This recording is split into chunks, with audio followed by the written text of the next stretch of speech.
Hello students, स्वागत है आप सभी का एक और नए वीडियो में। तो कल हम लोगों ने पिछले वीडियो में कवर कर लिया था कि पौधों में प्रकाश संश्लेषण कैसे होता है और स्वपोषी अपना भोजन कैसे बनाते हैं। मतलब बेसिकली हम लोग स्वपोषण के बारे में पढ़ लिए थे, परपोषण के बारे में पढ़ लिए थे और पौधों में कैसे प्रकाश संश्लेषण होता है, क्या क्या चीजें जरूरी होती है उसके बारे में पढ़ लिया था और कैसे प्रकाश संश्लेषण की प्रक्रिया होती है उसको भी हमने समझा था अच्छे से। अब इस वीडियो में हम लोग स्टार्ट करने जा रहे हैं जंतुओं में पोषण की। जंतु जो होते हैं, जंतु एक्चुअली कैसे होते हैं, तो जंतु कैसे होते हैं, परपोषी होते हैं। तो परपोषी जो जंतु होते हैं वो अपना भोजन कैसे प्राप्त करते हैं, मतलब जंतुओं में पोषण कैसे होता है। तो आज के इस वीडियो में हम लोग यहीं से स्टार्टिंग करते हैं, जंतुओं में पोषण क्या होता है, कैसे होता है। ठीक है ना। देखो, सबसे पहले आपको पता है कि जंतु कैसे होते हैं, परपोषी होते हैं। मतलब जंतु भोजन के लिए पूर्ण रूप से अन्य जीवों पर निर्भर होते हैं। मतलब वो जंतु जो है अपना भोजन खुद नहीं बना सकते हैं, वो अपने भोजन के लिए दूसरे जीवों पर क्या करते हैं, निर्भर रहते हैं। अर्थात जंतु परपोषी होते हैं। जंतु कैसे होते हैं दोस्तों, जंतु होते हैं परपोषी। जो इनके लक्षण है, जंतु होते हैं परपोषी। देखो, परपोषी जंतु कैसे हो सकते हैं, परपोषी हो सकते हैं जंतु मृत जीवी हो सकते हैं, परजीवी हो सकते हैं, या फिर कैसे होते हैं, प्राणी संपोषी हो सकते हैं। अगर जीव परपोषी हैं तो परपोषी तीन तरह के होते हैं, मृतजीवी, परजीवी या प्राणी संभोजी। यही तो तीनों जीव हो सकते हैं। अब इनमें कैसे पोषण प्रदान होता है, कैसे लोग पोषण अपना विभिन्न प्रकार के पदार्थों को ग्रहण करते हैं उसके बारे में देखते हैं। ठीक है ना। अब यहाँ पे देखो, विभिन्न जीवों के बारे में हमको पढ़ना है। सबसे पहले जो जीव है हमारे पास वो है अमीबा। अमीबा आप लोग बहुत क्लास 9 10 में पढ़ते हैं, सॉरी शुरू से क्लास में पढ़ते आ रहे हो कि अमीबा कैसा है, एक सरल एक कोशिकीय जीव है। अमीबा क्या होता है, एक सरल एक कोशिकीय जीव होता है। और अमीबा एक्चुअली है क्या, अमीबा एक सरल प्राणी संपोषी जीव है। क्या है, प्राणी संपोषी जीव है। यह एक कोशिकीय तथा अनिश्चित आकार का प्राणी है। ये चीजें बहुत मैटर करते हैं, ये चीजें याद रखिएगा जो जो इसमें मैं बोल रहा हूं।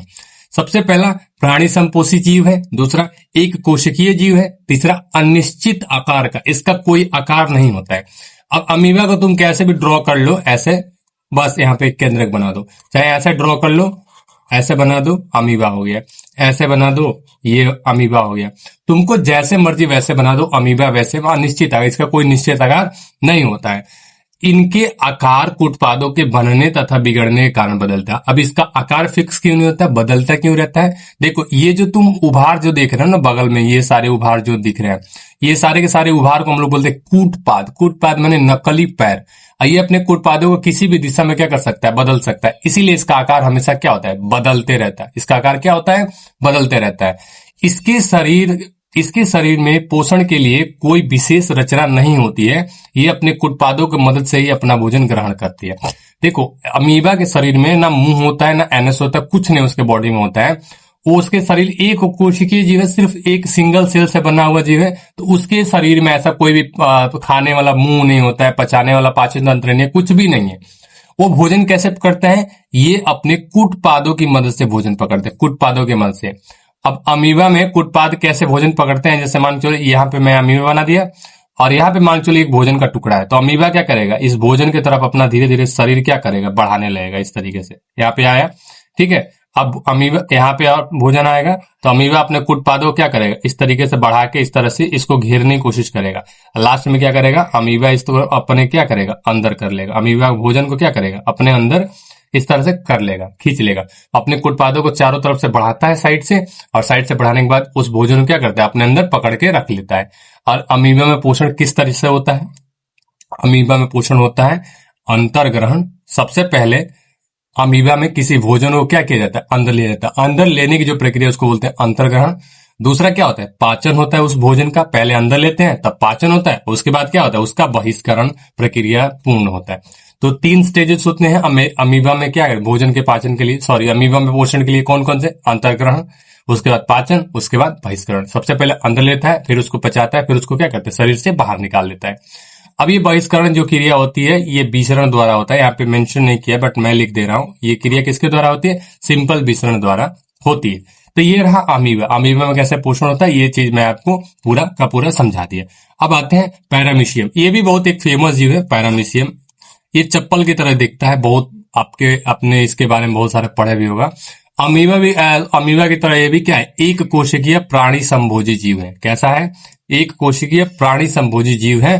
परंतु परंतु यहाँ पे परंतु आ गया, तो एक चीज याद रखिएगा, परंतु में क्या होता है, इसका निश्चित आकार होता है। अमीबा क्या होता है, अनिश्चित होता है, लेकिन इसका क्या है, निश्चित है। अब ये कैसे दिखता है, चप्पल की तरह, इस तरीके से ऐसे दिखता है।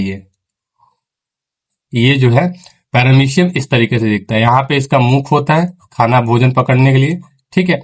और यहाँ पे इसके दो गो केंद्रक होते हैं इस तरीके से। और सारे शरीर पे इसके क्या होते हैं, पूरे, पेन को क्या हो गया, ठीक है। और इसके पूरे शरीर पे इस तरीके से क्या होते हैं, सीलिया से कवर होता है। इसका शरीर क्या होता है, पूरे बॉडी इसका सीलिया से इस तरीके से कवर होता है ऐसे। ये स्लीपर टाइप का, चप्पल की भांति आकृति इसकी होती है। तो याद रखिएगा, अमीबा का कोई निश्चित आकृति नहीं है, लेकिन पैरामीशियम का होता है। लेकिन ये भी क्या है, एक कोशीय प्राणी संभोजी जीव है, परंतु इसका आकार निश्चित है। और इसके शरीर पर प्रचलन अंग सीलिया से क्या होता है, ढका होता है। इसके पूरे बॉडी पे, बाहर से पूरे बॉडी पे क्या होते हैं, सीलिया होते हैं, जो पानी में इसको तैरने में क्या करते हैं, मदद करते हैं। और सिर्फ सीलिया इसको तैरने में ही मदद नहीं करते हैं, ये क्या होता है, जो सीलिया होते हैं ना, पानी को अपने तरफ खींचते हैं, जिसके चलते पानी में जो भोजन के छोटे छोटे टुकड़े होते हैं वो भी क्या होते हैं, इसके मुख की तरफ आते हैं। तो सीलिया इसको चलने में भी मदद करता है, और सीलिया इसको भोजन को क्या कहे, ग्रहण करने में भी मदद करता है। दोनों चीज में मदद करता है, ठीक है। और पैरामीशियम में भोजन का अंतर्ग्रहण शरीर के एक निश्चित स्थान से होता है, जो मुख गुहा कहलाता है। अमीबा में कोई निश्चित स्थान नहीं होता है भोजन के लिए, लेकिन पैरामीशियम में होता है। ये चीज याद रखिएगा, ठीक है। अब ये दो जीव के बारे में पढ़ लें। अब जो है मेन, आज से अब यहां से चैप्टर स्टार्ट हो रहा है, मनुष्य का पाचन तंत्र। हम लोगों में पाचन कैसे होता है, हम लोग जो भी खाना खाते हैं तो कैसे खाते हैं, कैसे उसको पचाते हैं, क्या क्या चीजें हमारे बॉडी में होती है जो यहाँ पे काम करती है, इसके बारे में टोटल हमको क्या है, पढ़ना है। आइए जय श्री राम बोल के इसको शुरू करते हैं। बहुत ही इंपॉर्टेंट ये टॉपिक, मनुष्य का पाचन तंत्र, ठीक है। मनुष्य तथा सभी उच्च श्रेणी के जंतुओं में भोजन के पाचन के लिए विशेष अंग होते हैं, जो आहार नाल कहलाते हैं। क्या कहलाते हैं, मनुष्य में और जो भी उच्च श्रेणी के जंतु हैं। उच्च श्रेणी के जंतु का मतलब कि क्या है, कि जो भी हायर एनिमल्स हैं, जो बड़े बड़े जानवर हैं, उनमें क्या होता है, भोजन के पाचन के लिए विशेष अंग होते हैं, जिनको कहते हैं आहार नाल। और इस आहार नाल में कुछ पाचक ग्रंथियां भी होती है। क्या होती है, पाचक ग्रंथियां, इंग्लिश में बोलते हैं डाइजेस्टिव ग्लैंड्स, जो पाचन के लिए पाचक रस का स्राव करती है। क्या करती है, पाचक ग्रंथियां पाचक रस का स्राव करती है, जिससे भोजन का क्या होता है, पाचन होता है। आहार नाल होता है, आहार नाल में पाचक ग्रंथियां होती है, और पाचक ग्रंथियां के अंदर से क्या स्रावित होता है, पाचक रस स्रावित होता है। और पाचक रस जो स्रावित होता है, तो भोजन को पचाने में क्या करता है, हेल्प करता है, मदद करता है। अब पाचन तंत्र का अगर परिभाषा बोल दें तो कैसे लिखेंगे, तो आहार नाल, कैसे लिखेंगे, आहार नाल, अच्छा, इससे संबंध पाचक ग्रंथियां और पाचन क्रिया, इन तीनों को मिला के इसको कहा जाता है पाचन तंत्र। मतलब मनुष्य के अंदर जो पाचन तंत्र बना होता है, किस चीज से बना होता है, आहार नाल, मान जितने भी अंग है उसमें, उससे संबंध जो पाचक ग्रंथियां हैं और साथ में पाचन की क्रिया है, इन सबको मिला के जो चीज बनता है, जो तंत्र बनता है, उसको हम लोग कहते हैं पाचन तंत्र। अब मनुष्य का आहार नाल शुरू करते हैं। मनुष्य का आहार नाल में कैसा होता है और किस तरीके से, कितने पार्ट्स होते हैं, कौन कौन से इसमें पार्ट्स होते हैं और क्या क्या उनका काम होता है। अब देखो, मनुष्य का आहार नाल एक कुंडलित रचना है। कैसा रचना है, कुंडलित रचना है, जिसकी लंबाई करीब 8 से 10 मीटर तक होती है। ये चीज जो है ना, 8 से 10 मीटर, ये यहाँ अपने इस खोपड़ा में बैठा लो।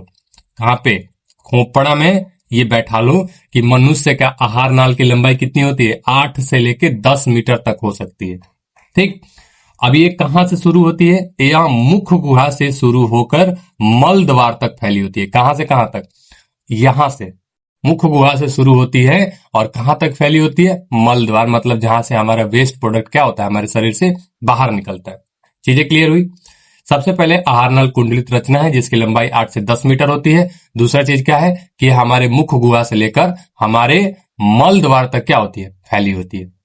अब देखो, आहार नाल में एक तो चीज ऐसा है नहीं कि आहार नाल एक छोटा सा अंग है। आहार नाल एक लंबी रचना है, जिसमें क्या होता है, बहुत सारे भाग होते हैं, बहुत सारे पार्ट्स होते हैं। अब उन्हीं पार्ट्स के बारे में हमको पढ़ना है कि कैसे ये काम करते हैं।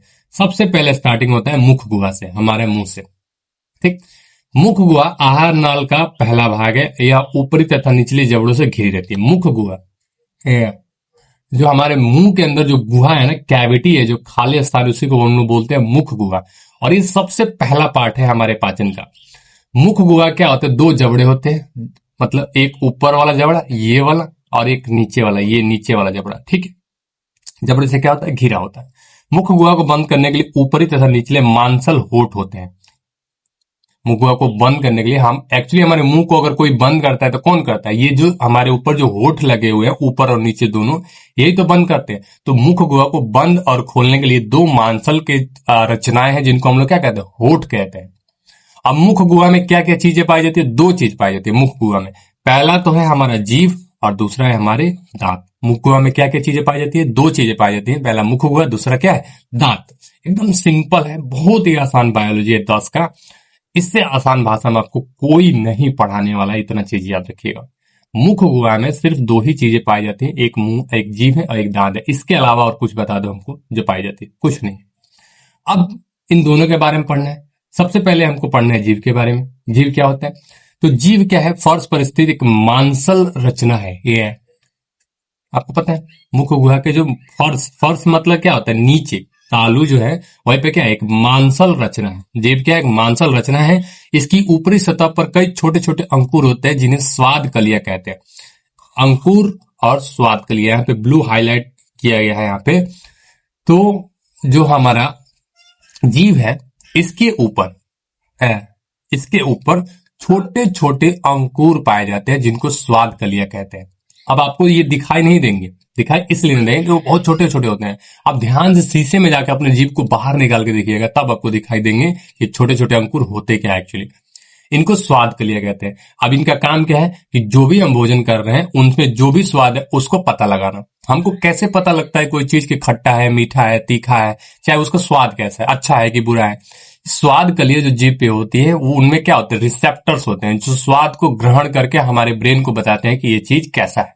ठीक है, अब क्या है इसका काम? इन्हीं स्वाद कलियों के द्वारा मनुष्य को भोजन के विभिन्न स्वादों, जैसे मीठा, खट्टा, कड़वा, इस सब आदि का ज्ञान होता है। जीभ अपनी गति के द्वारा भोजन को निगलने में भी मदद करता है। भोजन को निगलने में जीभ पे सिर्फ स्वाद लेना काम नहीं है। जो हमारे मुंह में स्वाद आ रहा है ना, वो किससे आ रहा है? जीभ से आ रहा है। लेकिन जीभ इतना ही नहीं, और भी बहुत कुछ करता है। हमारे भोजन को लार के साथ मिक्स करने में मदद करता है, हमको भोजन को निगलने में मदद करता है, हमको बोलने में मदद करता है, हमको पानी पीने में मदद करता है। बहुत सारा काम करता है जीभ। जीभ एक ही काम नहीं करता है, सिर्फ स्वाद देना जीभ का काम नहीं है। जीभ और भी बहुत सारे काम करता है, जैसे भोजन को मतलब लार के साथ मिलाना, उसको इधर से उधर करना, बोलने में मदद करना। जीभ किसी कट जाए तो कैसे बोल पाएगा?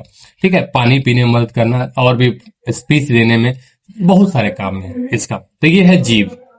जीभ समझ में आ गया। जीभ के ऊपर स्वाद कलिया क्या होती है, उनका काम क्या है, ये भी समझ में आ गया। अब आते हैं दांत।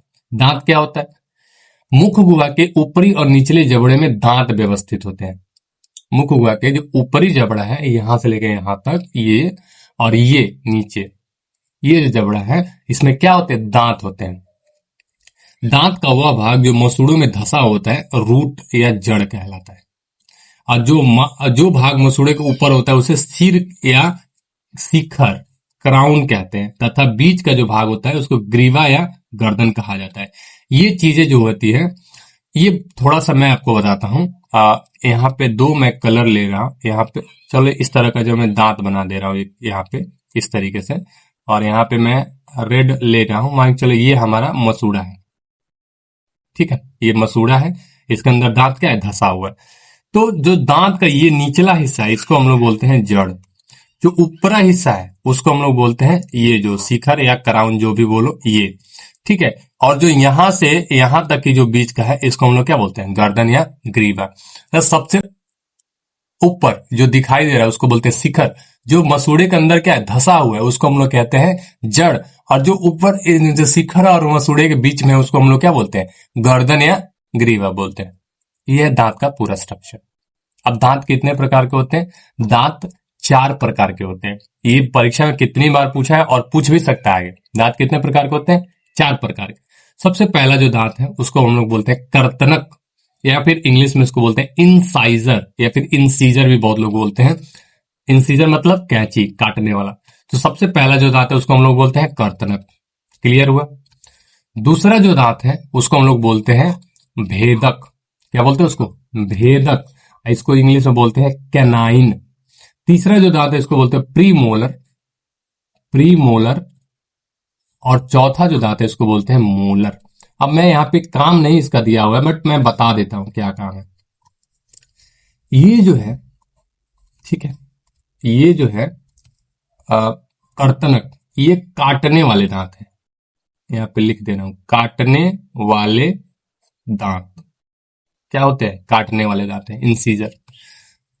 ये दो होते हैं एक साइड में, दो इधर, ये दो इधर, चार, चार नीचे। ठीक है। उसके बाद से ये जो दूसरे दांत है भेदक, ये फाड़ने वाले दांत होते हैं। फाड़ने वाले दांत।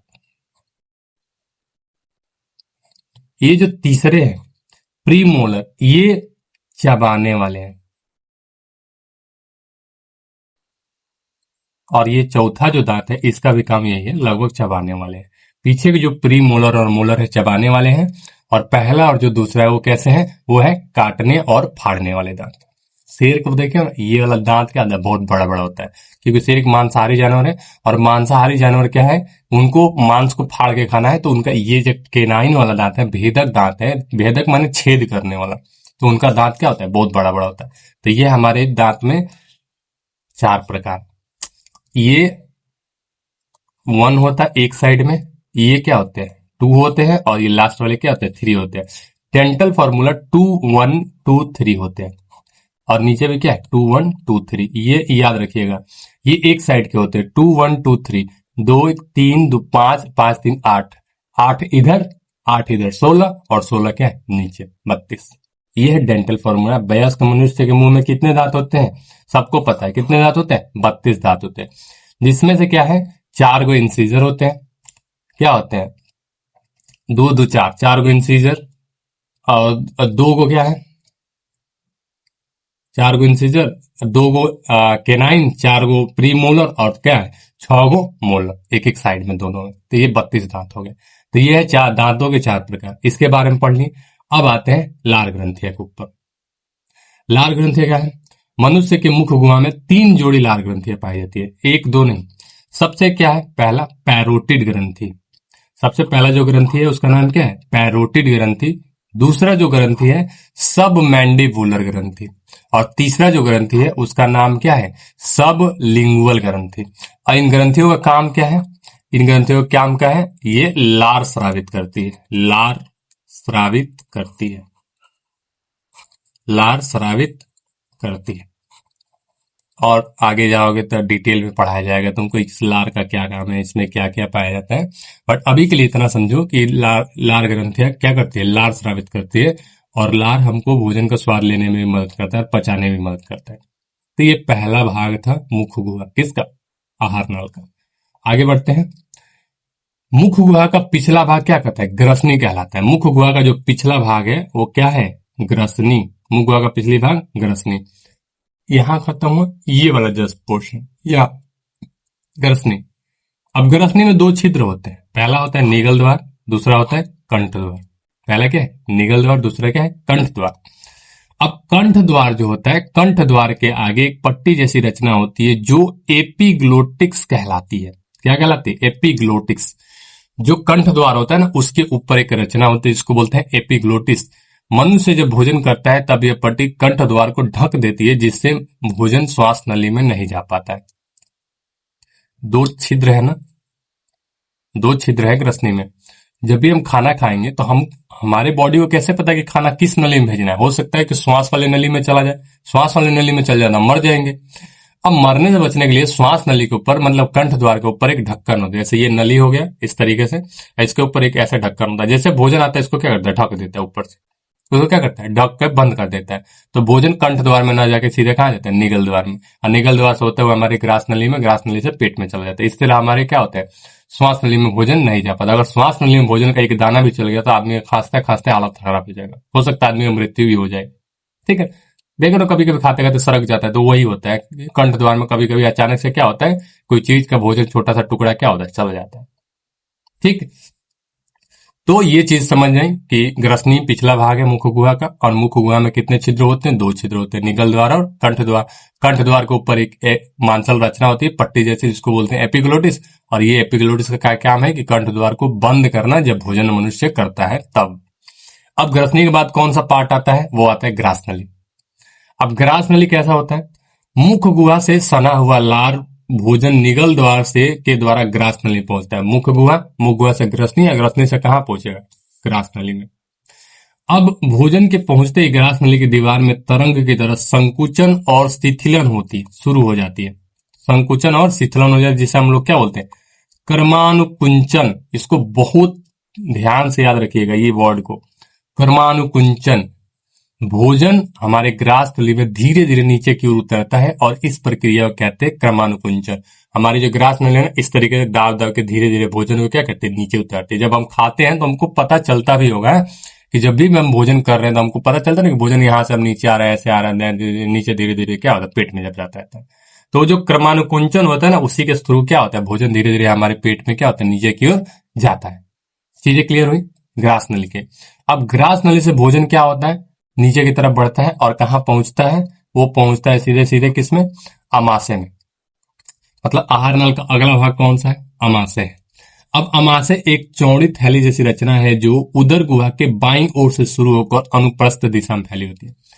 चौड़ी थैली जैसी रचना होती है। अमाशय क्या है? चौड़ी थैली जैसी रचना है जो उदर गुहा के बाईं साइड में होती है, लेफ्ट साइड में। हमारा जो पेट होता है ना, वो कहां पे होता है? लेफ्ट साइड में, हमारे बॉडी के इधर, माने बाएं हाथ में।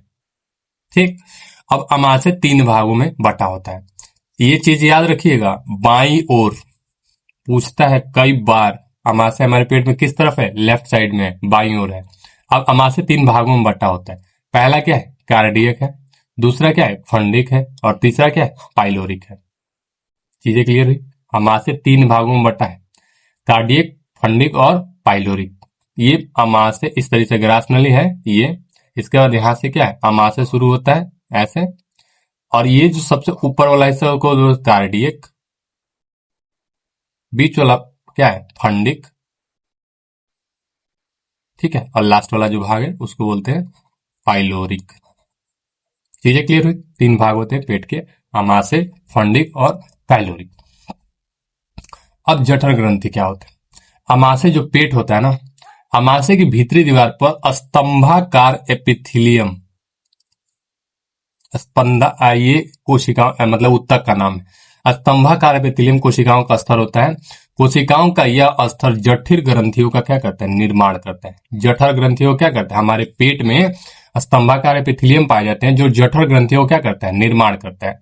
अब जठर ग्रंथियां क्या होती है? जठर ग्रंथियों में 3 प्रकार की कोशिकाएं पाई जाती है। जठर ग्रंथियों में 3 प्रकार की क्या है? कोशिकाएं पाई जाती है। सबसे पहली जो कोशिका है उसका नाम है श्लेष्मा कोशिकाएं। नाम क्या है? श्लेष्मा कोशिका, इंग्लिश में बोलते हैं म्यूकस सेल्स। दूसरी जो ग्रंथि है उसको बोलते हैं भीतीय कोशिकाएं, इसको इंग्लिश में बोलते हैं पेराइटल सेल्स। और तीसरी जो कोशिकाएं उनको हम लोग बोलते हैं जाइमोजीन कोशिकाएं, और इंग्लिश में इसको यही बोलते हैं जाइमोजीन कोशिकाएं। जठर ग्रंथियों में 3 प्रकार की ग्रंथियां पाई जाती हैं, कोशिकाएं पाई जाती है, श्लेष्मा कोशिकाएं, भीतीय कोशिकाएं और जाइमोजीन कोशिकाएं। अब ये तीनों कोशिकाएं करती क्या है? ये तीनों कोशिकाएं, ये 3 प्रकार की कोशिकाओं का समूह का स्राव सम्मिलित रूप से जठर रस कहलाता है। ये तीनों कोशिकाएं मिलकर एक स्राव मतलब एक लिक्विड क्या करती है? स्रावित करती है, जिसको हम लोग कहते हैं जठर रस, इंग्लिश में बोलते हैं गैस्ट्रिक जूस। अब गैस्ट्रिक जूस में क्या क्या होता है? गैस्ट्रिक जूस में हाइड्रोक्लोरिक अम्ल होता है, श्लेष्मा होता है और निष्क्रिय पेप्सिनोजेन होता है। क्या क्या चीजें होती है? 3 चीज होती है, हाइड्रोक्लोरिक अम्ल, श्लेष्मा माने म्यूकस, और साथ में क्या है? निष्क्रिय पेप्सिनोजेन। ये बहुत चीज इंपॉर्टेंट है, याद रखिएगा, निष्क्रिय पेप्सिनोजेन। अब 21 की चीजों से होता है। हाइड्रोक्लोरिक अम्ल का स्राव अम्लजन कोशिकाओं से होता है। हाइड्रोक्लोरिक अम्ल का स्राव जो होता है अम्लजन कोशिकाओं से होता है। अगला, हाइड्रोक्लोरिक अम्ल निष्क्रिय पेप्सिनोजेन को सक्रिय पेप्सिनोजेन में क्या करते हैं? बदल देते हैं। हाइड्रोक्लोरिक अम्ल निष्क्रिय पेप्सिनोजेन को किस में बदलता है? सक्रिय पेप्सिन में बदलता है, पेप्सिन नामक एंजाइम में बदलता है। और पेप्सिन का क्या काम है? पेप्सिन भोजन के प्रोटीन पर कार्य करता है और उसे पेप्टोन में बदल देता है। सबसे पहले निष्क्रिय पेप्सिनोजन पेप्सिन में बदलता है, और पेप्सिन जो है प्रोटीन पे काम करता है, और प्रोटीन को किस में बदलता है? पेप्टोन में बदलता है। अब हाइड्रोक्लोरिक अम्ल जो है वो सिर्फ पेप्सिन को एक्टिव नहीं करता है, वो साथ में हाइड्रोक्लोरिक अम्ल जीवाणुनाशक भी होता है। कैसा होता है? जीवाणुनाशक की तरह कार्य करता है। और भोजन के साथ मान के चलो अगर कोई बैक्टीरिया, वायरस वगैरह सूक्ष्म जीव चले गए जो हमको बीमार कर सकते हैं, तो उनको भी ये क्या करता है? नष्ट कर सकता है। नष्ट कर सकता है, नष्ट कर देता है। क्या होता है? जीवाणुनाशक की तरह हाइड्रोक्लोरिक अम्ल क्या करता है? जीवाणुनाशक की तरह कार्य करता है। और ये क्या करता है? भोजन के साथ आए हुए बैक्टीरिया को भी क्या करता है? ये नष्ट कर देता है, मतलब मार देता है। इस तरह हमारे शरीर की रक्षा भी करता है। श्लेष्मा का स्राव श्लेष्मा कोशिकाओं से होता है। श्लेष्मा आमाशय की दीवार तथा जठर ग्रंथियों को हाइड्रोक्लोरिक अम्ल एवं एंजाइम पेप्सिन से सुरक्षित रहता है। श्लेष्मा बहुत इंपॉर्टेंट कोशिका है। श्लेष्मा से म्यूकस का स्राव होता है, और म्यूकस का क्या काम है? कि हमारे पेट को और जठर ग्रंथियों को क्या करना? सुरक्षा देना। किसके द्वारा? हाइड्रोक्लोरिक अम्ल के द्वारा। अम्ल क्या? एक तेजाब है ना, हमारे पेट को क्या कर सकता है? जला सकता है। हमारे पेट को क्या कर सकता है? वो जला सकता है। इसीलिए जो श्लेष्मा म्यूकस होता है हमारे पूरे पेट में क्या होता है? स्रावित होता है, जिसके चलते क्या है कि हमारे पेट के जो भी कोशिकाएं हैं या फिर हमारा पेट है, इस हाइड्रोक्लोरिक अम्ल से और पेप्सिन एंजाइम से क्या है? सुरक्षित रहता है। अब देखो, अमाशय में प्रोटीन के अतिरिक्त भोजन के वसा का भी पाचन प्रारंभ होता है। यहाँ भोजन का पाचन का आंशिक रूप से पाचन होता है। ये क्वेश्चन में कई बार पूछ चुका है। और ये जो एंजाइम है उसका नाम है गैस्ट्रिक लाइपेज, के द्वारा क्या होता है? पाचन होता है। गैस्ट्रिक लाइपेज होता है पेट में, जिसके चलते क्या होता है? हल्का फुल्का फैट का भी पाचन होता है। अब जो गैस्ट्रिक लाइपेज है ये क्या करता है? ये लाइन में बहुत इंपॉर्टेंट लिख लेना। गैस्ट्रिक लाइपेज वसा को अम्ल गैस्ट्रिक लाइपेज वसा को वसा अम्ल और किस में बदल देता है? ग्लिसरॉल में बदल देता है। याद रखिएगा, ये जो है ये वसा पे कौन काम करेगा? ये जो है गैस्ट्रिक लाइपेज यहाँ पे काम करेगा, और इस वसा को किस में बदल देगा? वसा अम्ल, और साथ में किस में बदल देगा? ग्लिसरॉल में बदल देगा। इस तरीके से चीजें क्लियर है। अब अमाशय में क्या है कि जो भोजन है वो पूरी तरह से गाढ़े लेई की तरह हो जाता है। पच के हाइड्रोक्लोरिक अम्ल क्या करता है? उसको एकदम गला के एकदम लेई की तरह बना देता है। और लेई की तरह जब भोजन हो जाता है, इस अवस्था को हम लोग कहते हैं काइम। क्या कहते हैं हम लोग? काइम। जब भोजन क्या है? पूरा घुल जाता है, एकदम लेई, गाढ़े लेई की तरह हो जाता है, तब उसको हम लोग बोलते हैं काइम। अब ये काइम पेट से कहां पे पहुंचता है? छोटी आंत पे। अब देखो, यहीं तक ये क्लास रहने देते हैं, क्योंकि एक ही लेक्चर में अगर बहुत ज्यादा समझा दूंगा आप लोग कंफ्यूज हो जाओगे कि क्या होता है। अब कल से जो पढ़ाई स्टार्ट करेंगे वो छोटी आंत से स्टार्ट होगा। तो मिलते हैं नेक्स्ट वीडियो में। अगर वीडियो अच्छा लगा तो वीडियो को प्लीज लाइक कीजिएगा, चैनल पे नए तो सब्सक्राइब कीजिएगा, क्योंकि आपका एक सब्सक्राइब बहुत मोटिवेशन देता है मुझे वीडियो बनाने के लिए। और ये चैनल नया है तो थोड़ा सा अभी रिकमेंडेशन कम आ रहा है। बाकी जैसे ग्रो होगा तो हम लोग भी ऐसे ऐसे क्या करेंगे, आप अपने कंटेंट को और ज्यादा इंप्रूव करेंगे। मिलते हैं नेक्स्ट वीडियो में, तब तक के लिए अपना ख्याल रखिए और पढ़ाई करते रहिए। Good luck.